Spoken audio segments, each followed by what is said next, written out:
Assalamu alaikum warahmatullahi wabarakatuhu. Welcome back to my channel Allahவின் அடியான். இன்னைக்கு நம்ம சேனல்ல முஸ்லிமான நம்ம அதிக தடவை சலாம் சொல்லுவோம். அந்த சலாமோட நன்மைகள் பத்தி தான் பார்க்க போறோம். அதாவது ஒரு தடவை ரசூல் ஸல்லல்லாஹு அலைஹி வஸல்லம் அவங்க ஒரு சபையில அமர்ந்திருக்காங்க. அந்த சபையில ஒரு மனிதர் வந்து அஸ்ஸலாமு அலைக்கும் அப்படின்னு சொல்றாங்க.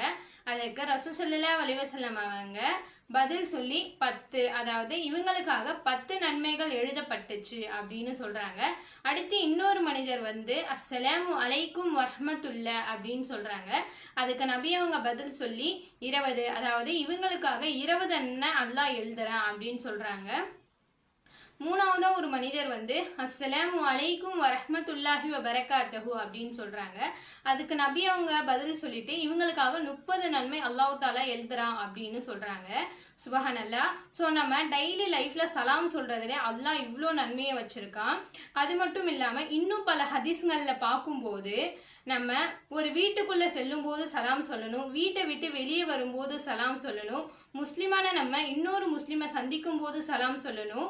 புகாரில் இடம்பெறக்கூடிய ஒரு ஹதீஸ்ல பார்த்தீங்கன்னா, அதாவது சிறியவர் பெரியவருக்கு சலாம் சொல்லணும், அது மட்டும் இல்லாம கடந்து செல்பவர் அமர்ந்திருக்கிறவருக்கு சலாம் சொல்லணும், குறைந்த எண்ணிக்கையில் உள்ளவர் அதிக எண்ணிக்கையில் உள்ளவங்களுக்கு சலாம் சொல்லணும் அப்படின்னு இருக்கு. அது மட்டும் இல்லாம நம்ம ஒரு முஸ்லிமை பார்த்து நம்ம முசாபா கொடுக்குறோம்ல, அப்ப கொடுக்கும்போது நமக்கு முஸ்லிமான நம்ம முசாபா கொடுத்து சலாம் சொல்லக்குள்ள மரத்திலிருந்து காற்று அடித்து எப்படி இலைகள் உதிர்கிறதோ அது போல நம்ம பாவங்கள்லாம் அந்த இலைகள் போல உதிர்து அப்படின்றத நபிகள் நாயகம் ஸல்லல்லாஹு அலைஹி வஸல்லம் அவங்க சொல்றாங்க. சுபஹானல்லாஹ்.